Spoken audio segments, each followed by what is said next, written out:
So what's up guys? Picture lang natin si Raptor Case Extreme Long 95X, no?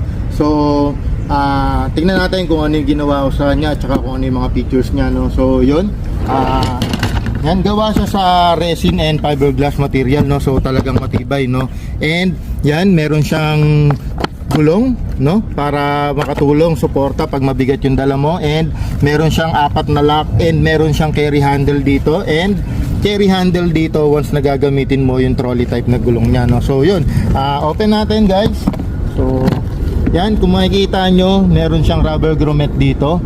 So IP67 rated siya na waterproof, no, waterproof, shockproof, no. So yun guys, bukod sa mga padding and foam, kung makikita nyo, first layer pa lang to guys. So eto, may M4 tayo, dalawang M4 sa first layer. Yan, ganyan kaganda o ganyan ka-effective yung padding nya, no? So bawat M4 natin meron tayong red dot and magnifier for optics, no? So yan yung ginawa natin. Then remove natin yung first layer, then boom.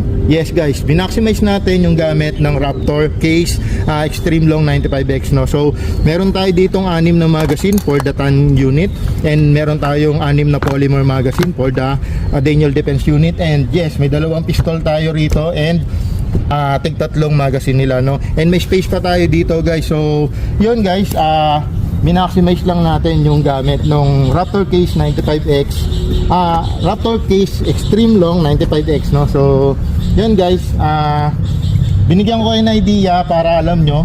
Yan, ngayon kung order kayo, check nyo na lang dun sa Raptor website, no. So yan,